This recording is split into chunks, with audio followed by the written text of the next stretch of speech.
Welcome to another episode of College Admission TV. JP Novin speaks with Dr. Mahesh Daas, president of Boston Architectural College, about AI being the fourth industrial revolution and the responsibility of leadership to ensure that rapid AI adoption does not deepen social inequity. Well, happy December 1st, everyone. Welcome to the Presidential Podcast this season, season 3. We are covering AI, higher education, and the future of workforce. I'd like to thank our sponsors, ASU GSV and directadmit.com, for bringing this season to us. You could listen to the podcast on Spotify and watch it on College Admission TV. I'm your host, JP Novin, and today I'm honored to welcome Dr. Mahesh Daas, the 8th president of Boston Architectural College. Welcome, Dr. Daas. Well, thank you for having me, JP. It's a pleasure to be here.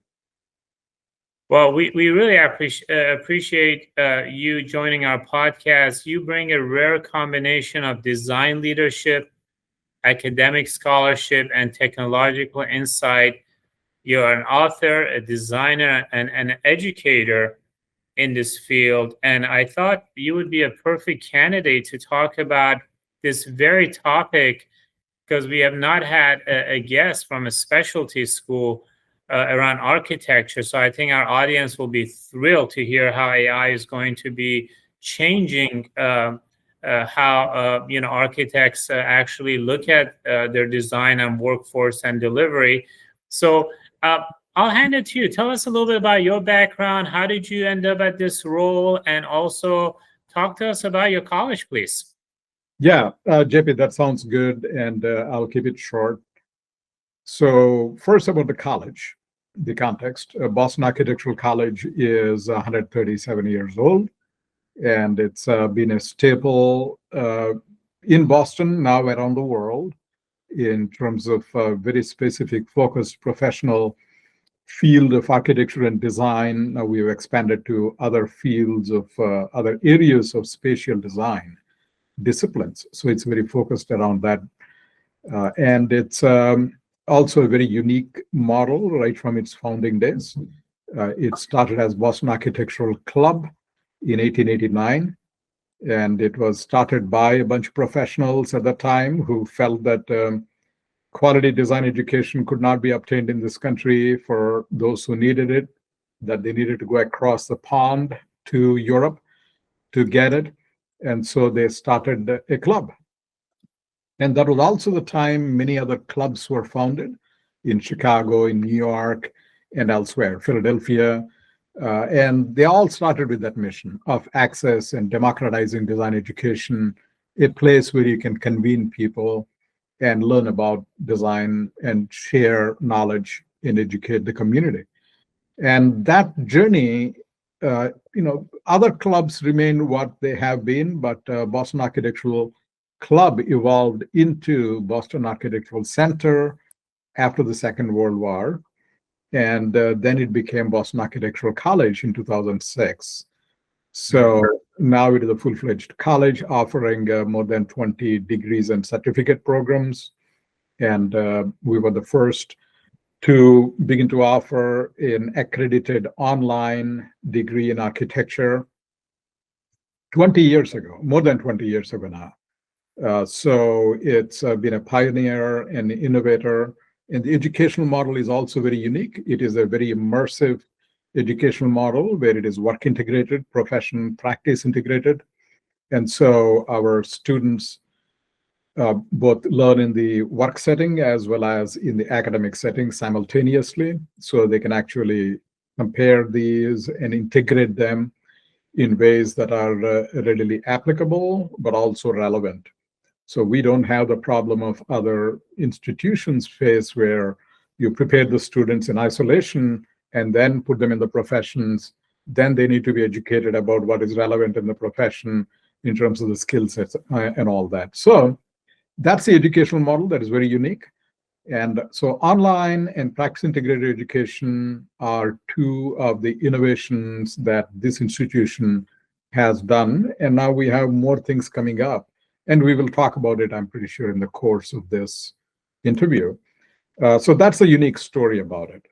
And we are in the Back Bay of Boston. And so I call ourselves a banyan tree model. Because like a banyan tree, we have very small stem or footprint, but we extend our canopy all over the world and then drop these prop roots that become the community. So it is a tree. At the same time, it is like a forest. So that's a very unique model that gives us the kind of resilience and ability to innovate and pivot very quickly. And those are the degrees of freedom I appreciate because, and now kind of moving into my areas of expertise and my journey, as you've introduced, JP, I have both design background and grounding in the undergraduate education, graduate education in architecture, urban design, and my doctorate is in higher education management from University of Pennsylvania. And so I have that background, and also my own scholarly work has been predominantly in robotics and artificial intelligence and design computation in design fields. So, but I have also written about other things such as leadership in higher education. So one of my books was on leading with aesthetics, which studied presidential leadership at MIT, how MIT reinvented themselves using design, and that it has become who they are today because of those kinds of strategic choices they made of engaging design in the process of transforming the institution. So that's one area. And two other books on towards robotic architecture, which is a first and still the only comprehensive book on that topic in the field. And my latest one is called iNobot, which is an obvious pun on iRobot, the reference to it. Yeah, but the idea in that is it explores in certain philosophical and fictional formats the notion of what is the gamut of being human, being robot, being AI. And in one of the dialogues, we talk about, humans, robots, AI, and gods are on a spectrum. There are related notions, if you will, and these are all constructed in a variety of ways and related. So that's the kind of work. And in terms of my leadership work, I have been, for the last 20 years in administrative roles, previously as a dean and now as a president, and have taught actively studios on design computation, robotics, and AI before I became more fully, engaged in the administrative roles. So I think that's in a nutshell. And I will just add one more thing that I have had the pleasure of leading organizations such as Association for Computer-Aided Design and Architecture, or ACADIA, and I serve on the editorial boards of journal, right now on Construction Robotics Journal. So I think it is, I mentioned these because that gives me a certain vantage point or a certain perspective that might be different from many colleagues who might come through other routes to presidency. That's fantastic. Yes, you bring in a very holistic experience into the future of AI design, in all earnest. And so how do you perceive the impact of AI on the future of architecture and its workforce over the next 5 years? Yeah, in a significant way, obviously we know, and I will frame it as it is being called, and rightly so, the next industrial revolution, right? If you will, many call it the fourth industrial revolution, and I think that is pretty warranted. And that means it is significantly transforming many things. As you might know, and many of the viewers, audience might know, there is a framework introduced a while ago by Ruben Punto-Dawn, I believe, that is goes as SAMR framework, where it is substitution, augmentation, modification, and redefinition. In terms of how technology and learning, or technology and the learning context work together. So substitution is where you're merely substituting. So instead of, for example, handwriting, you might substitute it with typing. But that's literally substitution. It doesn't change anything else than just substituting. The second one is augmentation, where it augments what you do, but that doesn't fundamentally change it. For instance, I might use a voice interface to dictate something, and that will transcribe something, but it is still augmentation. Or I might do some things faster, but not differently. And then comes, if you will, modification, where it will modify my workflow. It significantly changes the flow of how I work, with whom I work, when I work, and what I work on. But redefinition is where everything changes. It fundamentally rewires the way you think about, you approach, you engage with, you connect with, you think through, and you act in the world with that kind of an engagement. So I think we are at a moment where we are at the redefinition stage. But we will see elements of substitution, modification, augmentation in a range of things we do.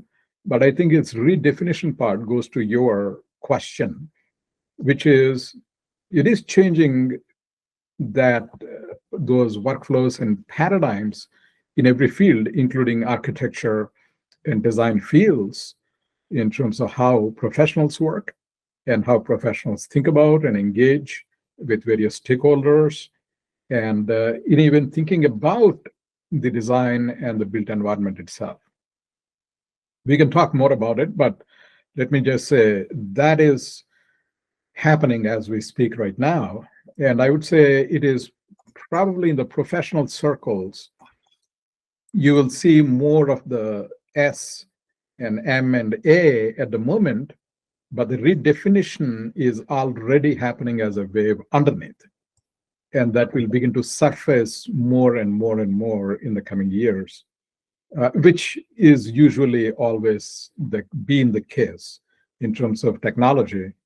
So in everyday life, I think everyday life, even in classrooms, we would see more a faster adoption of these technologies. Perhaps people begin to use ChatGPT or Nano Banana or what have you very quickly, but not necessarily in transformative ways. But when it comes to the professions, there are structures, there are regulations, or there are health, safety, and welfare issues. So in all those cases, it takes time for that kind of a redefinition to occur.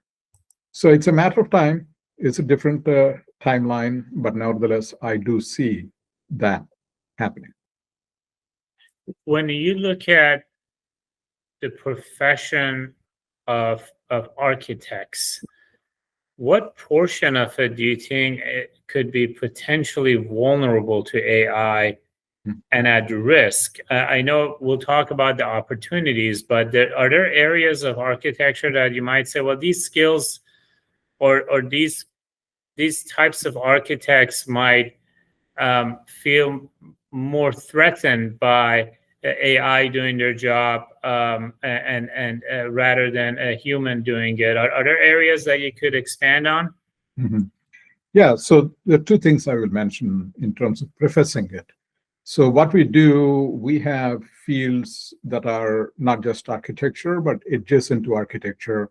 Mm-hmm. So landscape architecture, interior design, we have sustainable design, we have design for human health, and construction robotics, and so on and so forth. So there are a number of other areas, not just architecture, which is one of the professions in this gamut. But nevertheless, what I'm going to state will probably apply to all of them. That's number one.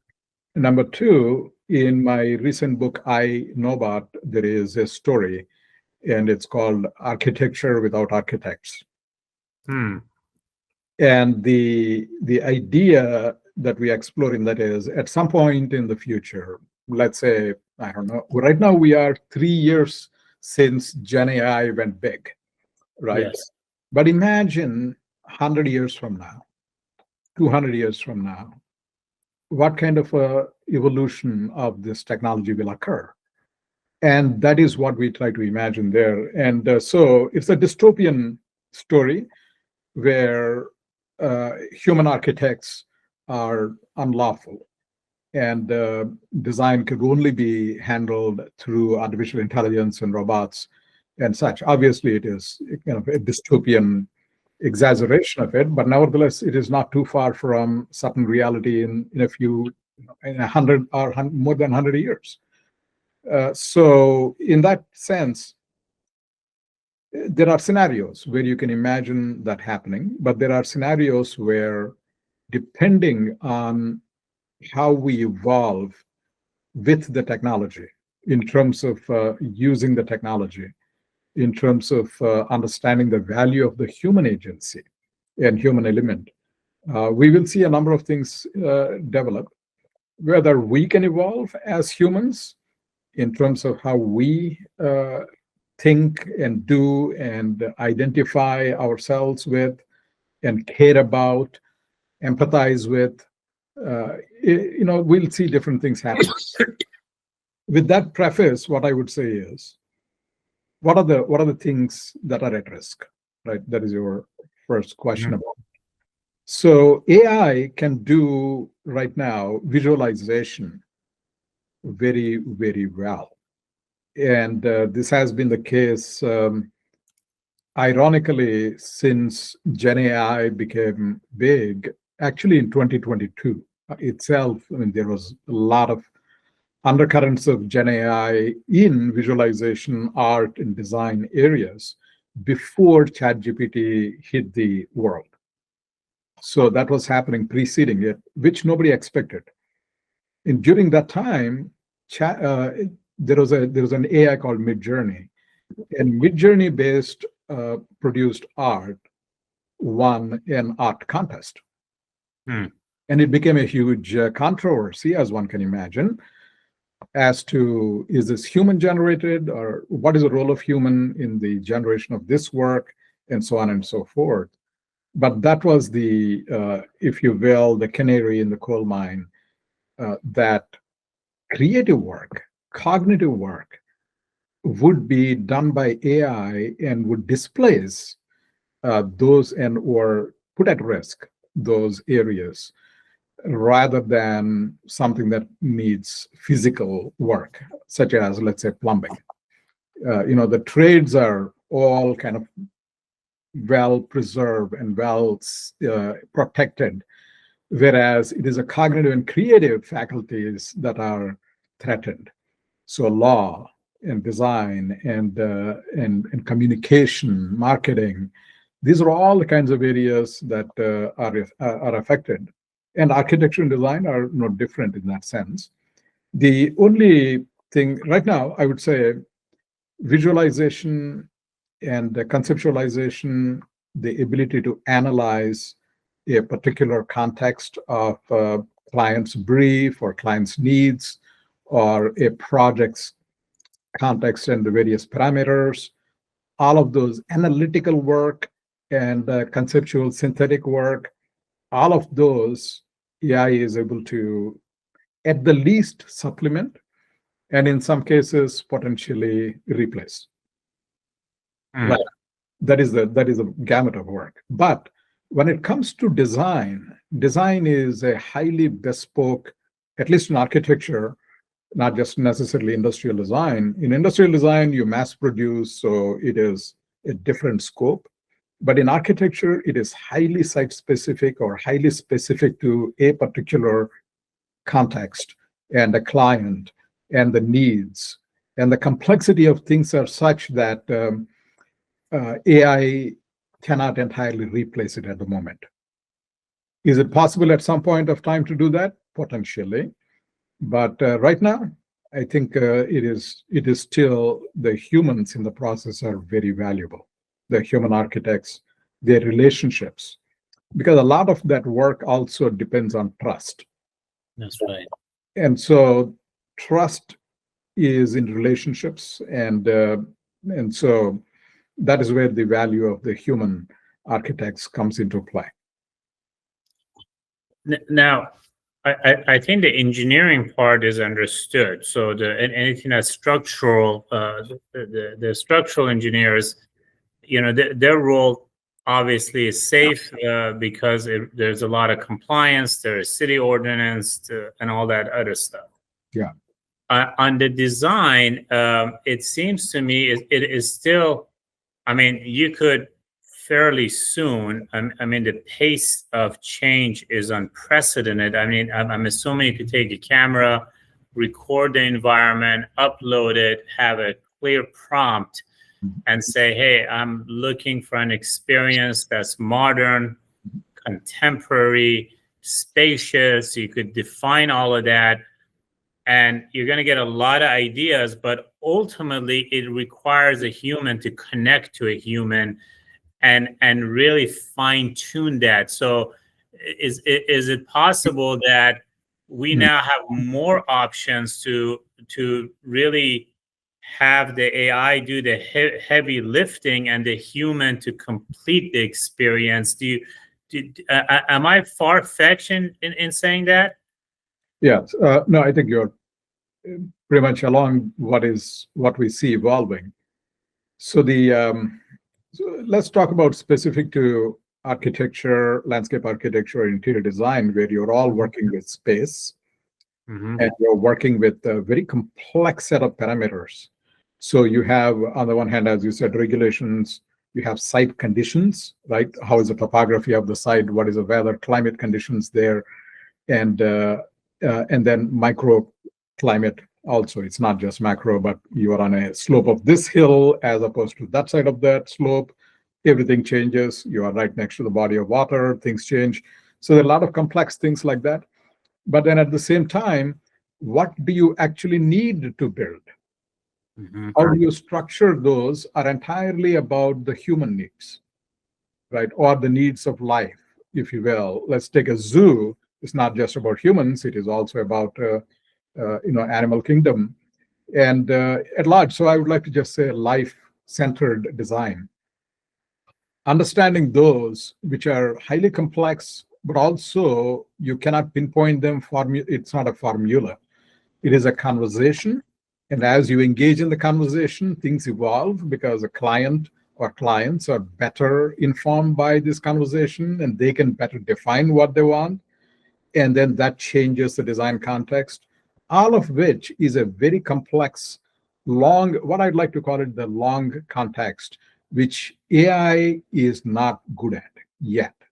AI is very good at short context, meaning that context of a conversation. So you begin the conversation and it remembers it, but it might not remember what happened in your life 50 years or 50, 60 years of that time. And it won't be able to, it's not, right now, technically, that is the biggest challenge Gen AI faces, is long context, right? So, whereas architecture requires long context, and a complex set of parameters, and synthesizing them is still a human activity. And even if AI were to do it, it'll do an above average job at best. Excellence is not something AI yet does, because excellence is not a formula out there. Excellence is a human characteristic, and we define it. And so AI doesn't yet do, quote, excellence, but it can do above average, right? It is passing bar exams. It is passing MBA exams. It can pass even, I would imagine, architectural licensing exam too, but it won't be able to do excellence. And so those who are, in terms of the employees or workforce in architecture and design, endangered would be those who are below that particular bar, if you will. Being able to do far above average and being excellent in what you do, how you train yourself, how you, your craft, and your thought process and your uniqueness in terms of the originality that you bring to the table, all of those are still protected categories at the moment. And so we'll just have to see whether AI can excel in long context, meaning not just one conversation, not just 10 conversations, but a lifetime of experience as a context.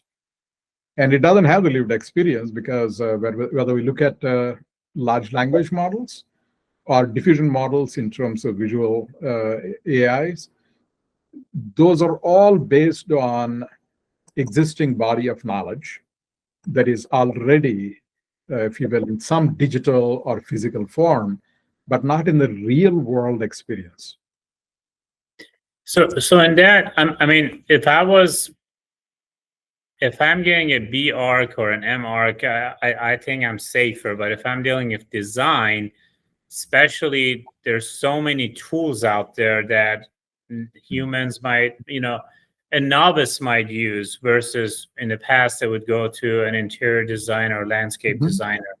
But in all of these fields, what are you doing to equip and educate your current students for this changing paradigm, both subtly, because we know AI is going to is already changing everything, but also for certain skill sets that are just not going to be required anymore? How are you educating your students now? Good question. So, JP, the way I look at it is, it's important to frame this correctly. And so when we talk about AI, we could be meaning many different things. And it could be many different systems. You could be talking about, ChatGPT or Claude or Gemini or anything like that, or Nano Banana or Midjourney or 1 million other kinds of tools and systems and AIs. And they all do different things with variations of different things, and it is very difficult to pinpoint. But what we mean, I think, by AI is a human level of intelligence, or intelligence approaching, or in some cases exceeding, human-like intelligence, is now living outside the human body. It's on tap. Anybody could turn on that flow and or agency to be able to engage that agency, whereas previously you could only do that with life forms, like humans, or for example, our pets would be also very intelligent. Plant kingdom, life has intelligence in general, right? Organic. But now we are finding intelligence in silicon and in other forms. So it's the first time that it is happening. When we say AI, what we mean, broadly speaking, is that such intelligence is available out there, and we are able to tap it and access it. So that is one, in terms of understanding AI. Second thing is, what do we educate for? AI, the world of AI is evolving like anything. What is true today might not be true even 24 hours from now. Something will be released. But what will be true from now for a very long time to come is the level of intelligence and agency are out there that are non-human. That does not mean better or worse. It just simply means it is not in the human form. What do you do with it? How do you prepare for a world where such intelligence is abundantly available in devices and environments and systems that you interact with, which is ubiquitous, right? It is on the phone, it is in your light bulbs, it is in your room, it is everywhere. It's in your laptops, right? So on and so forth. So I think philosophically, the understanding has to be, it is not a trade-like skill where you are trying to use a hammer and a screwdriver and that is it. And those are your tools and you're trying to learn to use those tools. In this case, we are talking about a paradigm shift of working with intelligence. are different intelligences, right? There are multiple intelligences. And how do you now work in this world where the role of the human and even understanding ourselves as being human is changing? That is when we are truly empowered, because we are at a level of paradigm, not just a level of a tool or a method or a process. If it were just a tool or a method or a process, it's the easiest thing to adapt to and change. But if it is at a level of paradigm, then the problem is very different, where we try to describe it. We can only describe it in ways that we have learned to do it in the past, and the past descriptions don't apply to the new paradigm. And so the idea of misunderstanding, misappropriating, misusing these new technologies and paradigms becomes very abundant. So our focus is to be able to understand that there is a paradigm shifting, that redefinition. In the opening framework, I talked about SMAR, substitution, modification, augmentation, and redefinition. Redefinition is there is a fundamental ground shift in the society, in the professions, in education taking place. If we understand that kind of a deep tectonic shift, then everything that changes above it becomes more tactical. So I'll leave it at that. No, thank you so much. And it is when you think about barriers to AI advancement, so obviously regulations come up. So how do you approach risk assessment while trying to innovate? Because these tools are just going to get more advanced, and just like the internet, we are going to rely on our daily work if we haven't already. So yeah. How do you think all of these, what kind of regulations are there for architecture, and how do you think those are going to handle the evolution of AI? Yeah, I think first, before we can regulate anything, we need to understand what it is that we are even trying to regulate. Mm-hmm. And I don't think there is a shared understanding of that yet across the society. And doing anything in that kind of an environment is a recipe for disaster, where you might be regulating the wrong things, or you might be regulating to unexpected side effects. So right now is a time where we need to more deeply understand the phenomenon of artificial intelligence, particularly generative artificial intelligence, and then be able to say, how do we begin to put some guardrails around it in ways that allow us to function ethically and with empathy, and to minimize any side effects of doing that.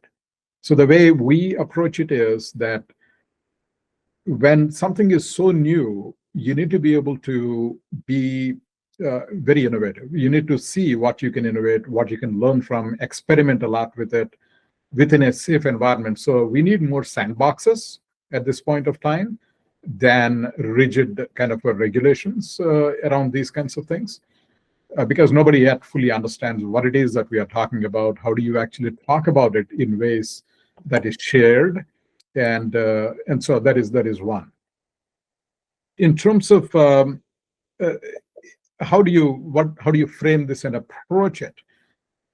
The way to do that is to experiment enough to be able to say, now we begin to see what is the agency that it provides us, or what are the kinds of problems that it poses in a variety of ways.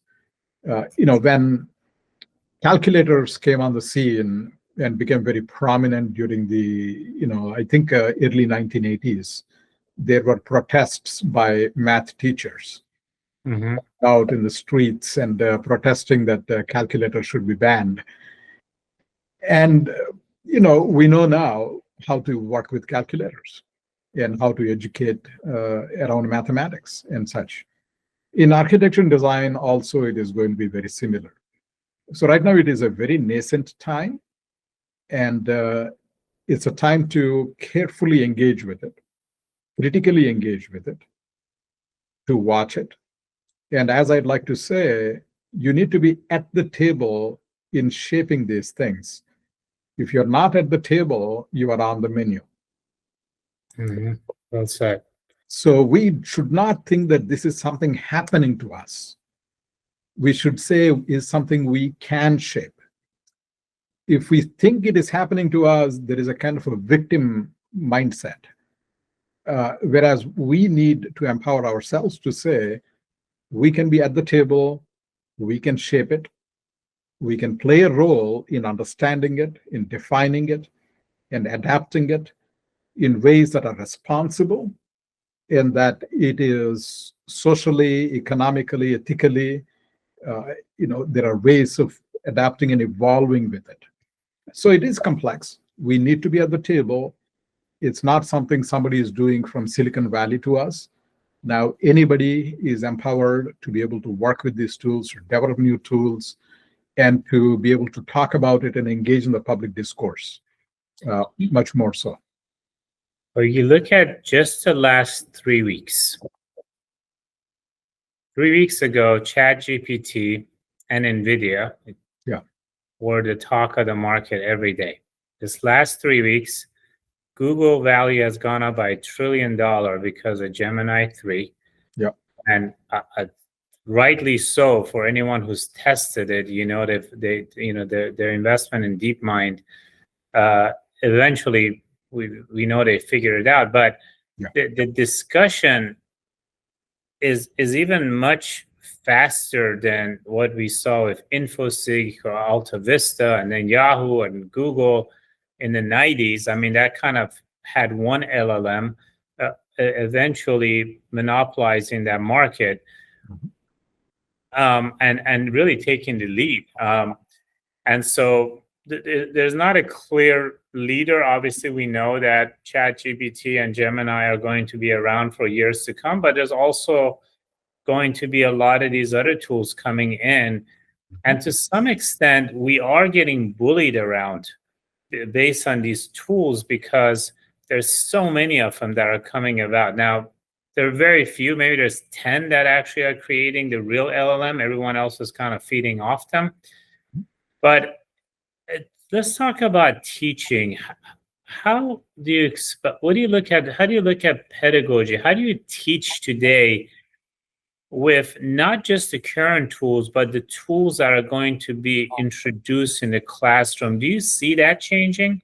Yeah, that's a great point, JP. I would say that is the key point that we need to pay attention to. And so let me frame it this way. So the horse race of the large language models or image-based diffusion models and all these models will evolve. And one company will do better than the other, and then other company will do better. Some other startup will come up and do better. All of that will happen.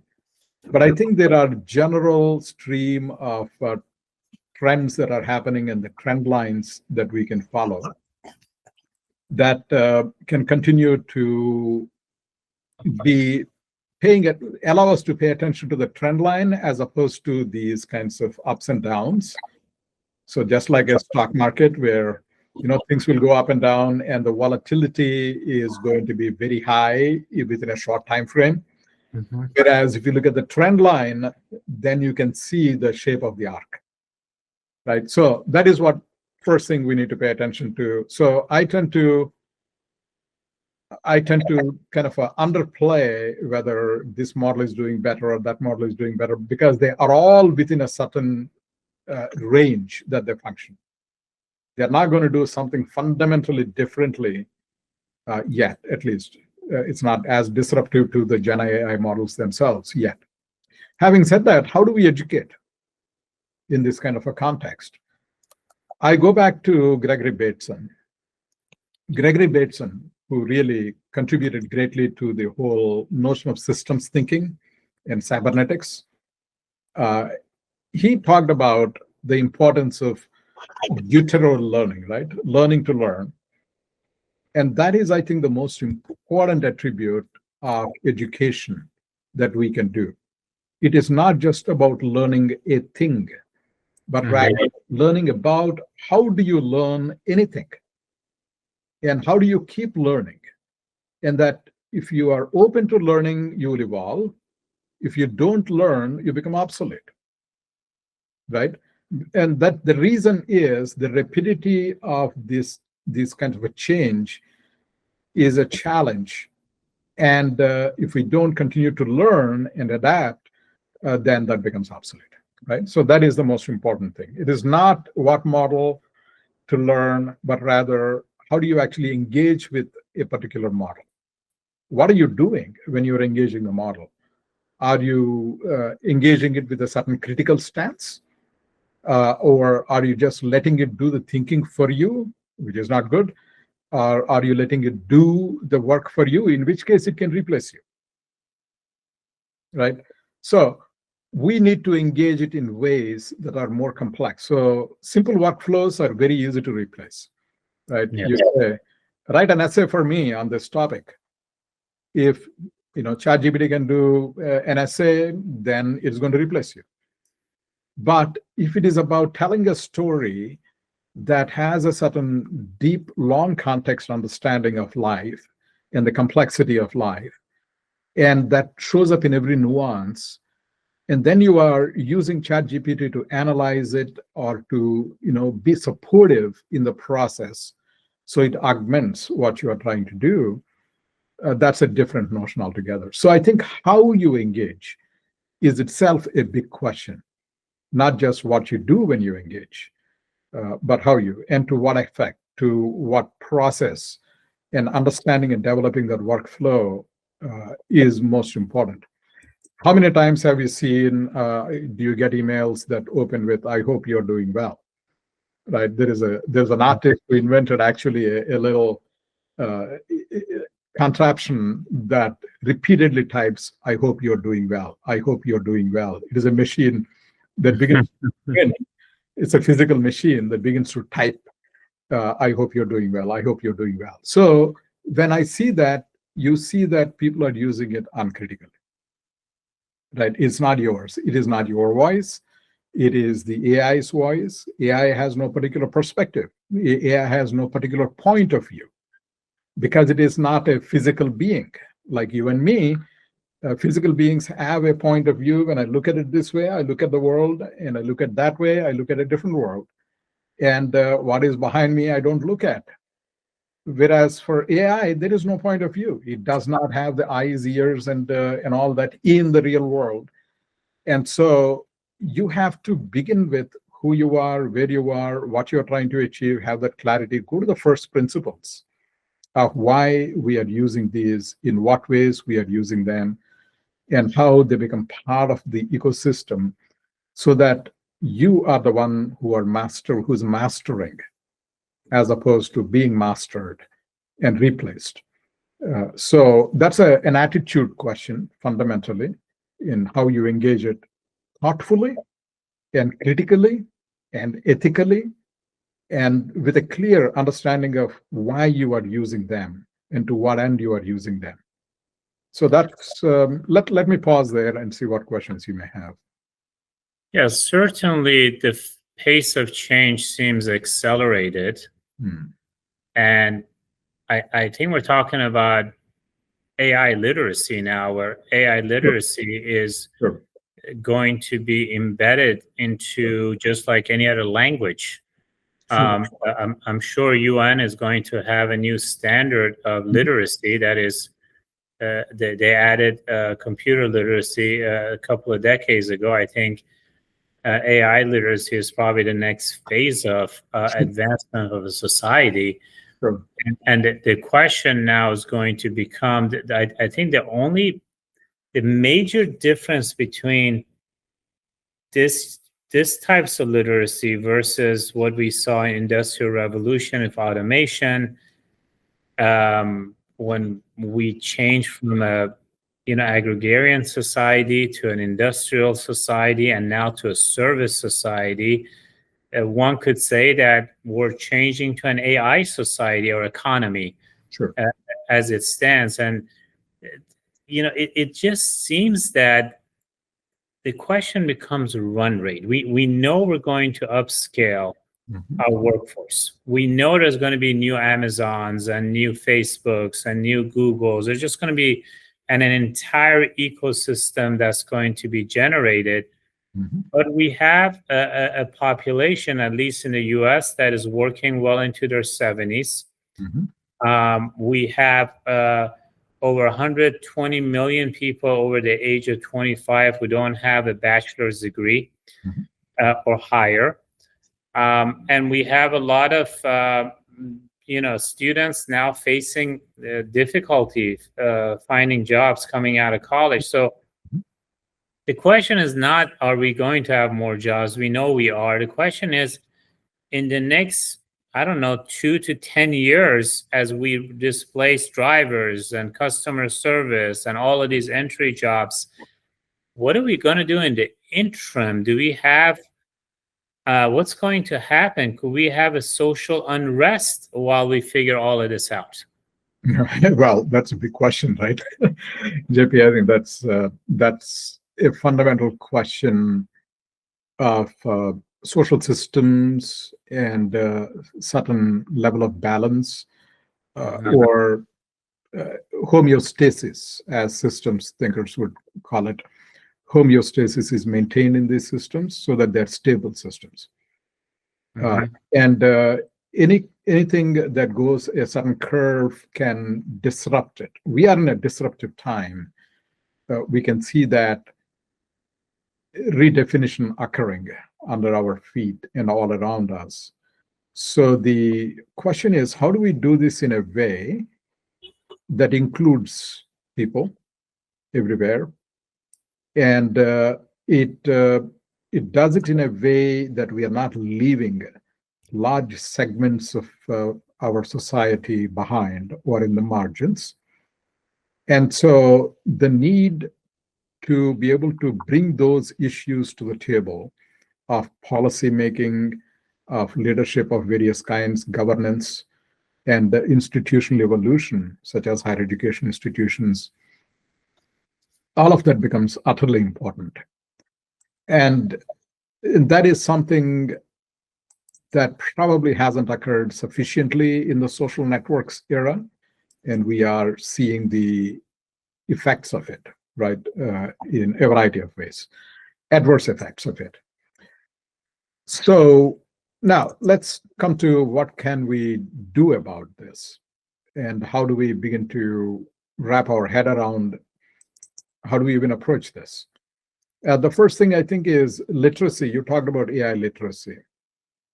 We nowadays don't talk about, let us say, literacy around digital, right, as much. Although digital literacy was, in fact, a huge topic for a long time to come. Now it is a very commonplace thing. Everybody uses, and I was traveling in India, and in India, everything is digital. The economy is digital. People, I felt like I'm slightly behind when I went there because nobody uses credit cards anymore. Nobody uses cash anymore. People only use your phone to pay with the phone, but also with the gateways of the phone, right? So a variety of other fintech companies have come into play, and so everybody uses that. Irrespective of what walk of society and life they come from, they use them. They're digitally literate with the phone and with the apps on the phone that you're able to use and all that. We talk about AI literacy only because we are in the nascent stages of it. There is going to be a time when there is an AI native generation, and we won't be talking about AI literacy anymore. We'll be talking about AI competencies, and we'll be talking about AI expertise in using AI and how to utilize AI. So I would say it might be appropriate for a period of time where we make aware everybody should pay attention to AI, Gen AI in particular, right? If you don't, then you end up on the menu. That is the whole point of it, that if you're not at the table, you're on the menu. And so pay attention and begin to understand how you can integrate it, adapt various things to it, substitute or modify or augment or redefine what you do with that. So that should become a thing, which is pay attention, don't ignore it. That's the most fundamental. That's the worst thing that one can do, is to ignore it. And we are trying to make sure people understand they need to pay attention to it and to learn and to engage with it. So it is not going to be humans versus AI and humans versus robots. It is humans with AI and humans with robots versus humans without AI and humans without robots, that kind of a thing. So that, I think, is the new divide that will occur. It's a question of leadership, where it's not going to happen by itself. It is not just going to happen by policymaking. It is going to happen with leadership, and where we are leading the institutions and the society into the future. And we are engaging people in doing that, and we are advocating for making sure, as you rightly said, that there is no social inequity in having access to or being empowered to. But I can tell you that already AI has, given the rate of adoption of AI by people all over the world, it has been the fastest phenomenon of any technology adoption, as you know. Incredible, right? So given that, we already know that people are, if I travel anywhere in the world and I ask how many of you are using AI, every hand goes up. It's very rarely that hand doesn't go up. But the question is, how are you using that? How are you engaging with it? And how are you empowering yourself with it and not be replaced and not be able to evolve yourself and to learn yourself? And that is where it is. Because the neurons in your brain, they need to be reconnected and evolve and learn the skills and knowledge and the ability to engage, but also connect with other human beings in ways that we continue to support the society and the evolution of it and being human. So I think that's where we need to bring it back constantly. And I am confident. I would say I'm cautiously optimistic that given the human agency and intelligence and wisdom that we have gained over not just thousands of years of, but billions of years of evolution, right? I mean, we are the result of billions of years of evolution. There is a level of intelligence in us that that has taken a very long time to evolve. And artificial intelligence is created by that evolution of humans who have created it, but it's only been a few years. And so I have confidence that we learn from this and that it will empower us, and that leadership becomes even more important in this context, and that our teachers and our administrators and everybody in the society is able to critically engage with this, but pay attention, experiment with it, and able to have that a little bit of a distance to it, that you are not consumed by it. Then I think there is a possibility in that space, there is a possibility of that co-evolution of these intelligences, and in ways that society can be healthy. I will only say that it is only natural that when there is a new technological phenomenon, there is going to be a certain level of trepidation and fear, and in many cases, rightly so. But we also should not ignore how these new technologies empower us in a variety of ways, be it in the medical fields, where all kinds of new detection and new formulations, new proteins being formed, and in new ways of thinking about disease detection to cures. All of those are coming, and so is it that the new possibilities. It's interesting that Martin Heidegger, German philosopher, said about technology.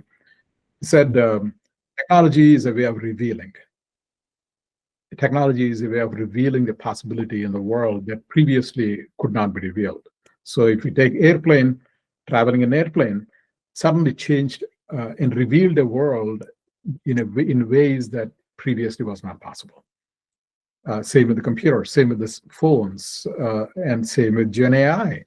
It is changing fundamentally that kind of way. It reveals the world in ways that are fundamentally different. So we need to, therefore, pay attention to that at a time of paradigm shift. President Daas, I have so many other questions, but I'm saddened that we have to end. But thank you so much. It's been a pleasure. JP, it's been a pleasure to at length talk about these kinds of issues. And obviously, as you said, we barely scratched the surface, it feels like. But thank you for providing this space and the opportunity for engagement. I appreciate that very much. My pleasure. We hope you enjoyed this episode of the College Admission TV Presidential Podcast. Stay tuned for our next episode, where we'll bring you another insightful conversation with a distinguished leader in higher education.